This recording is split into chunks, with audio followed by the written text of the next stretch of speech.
Ireland by Frances Ledwidge. I called you by sweet names, by wood and linn. You answered not because my voice was new, and you were listening for the hounds of Finn and the long hosts of Lugh.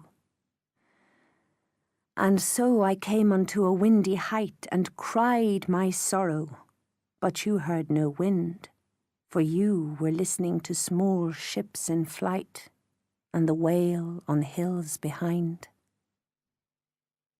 And then I left you, wandering the war, armed with will from distant goal, to find you at the last free as of yore, or die to save your soul. And then you called to us from far and near, to bring your crown from out the deeps of time. It is my grief, your voice I couldn't hear in such a distant clime. I Saw from the Beach by Thomas Moore. I saw from the beach, when the morning was shining, a bark o'er the waters move gloriously on. I came when the sun from that beach was declining. The bark was still there, but the waters were gone. And such is the fate of our lives' early promise, so passing the springtide of joy we have known, each wave that we danced on at morning ebbs from us and leaves us at eve on the bleak shore alone. Ne'er tell me of glories serenely adorning the close of our day, the calm eve of our night. Give me back the wild freshness of morning. Her clouds and her tears are worth evening's best light. The Wind That Shakes the Barley by Katharine Tynan. There's music in my heart all day, I hear it late and early. It comes from fields afar away, the wind that shakes the barley. Above the uplands drenched with dew, the sky hangs soft and pearly. An emerald world is listening to the wind that shakes the barley.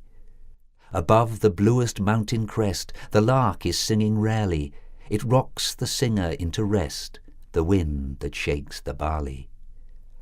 Oh, still through summers and through springs it calls me late and early. Come home, come home, come home, it sings, the wind that shakes the barley.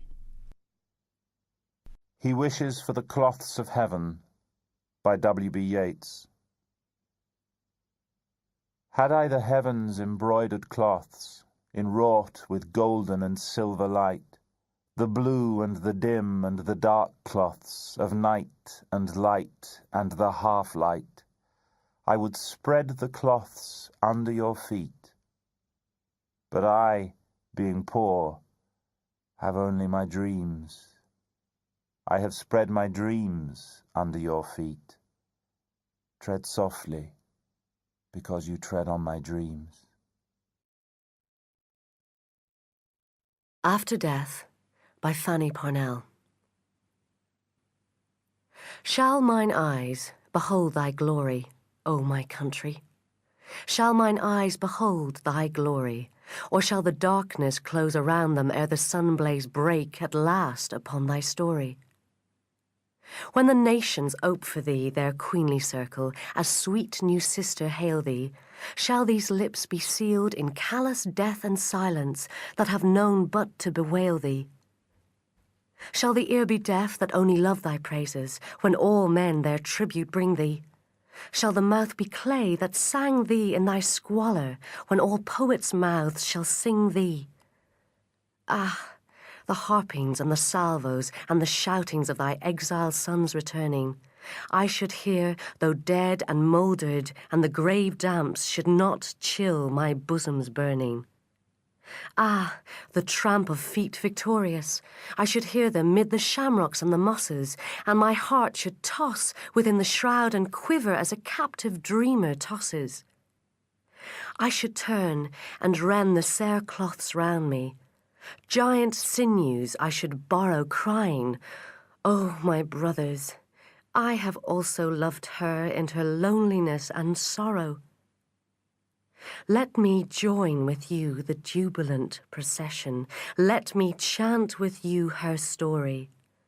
Then, contented, I shall go back to the shamrocks. Now mine eyes have seen her glory.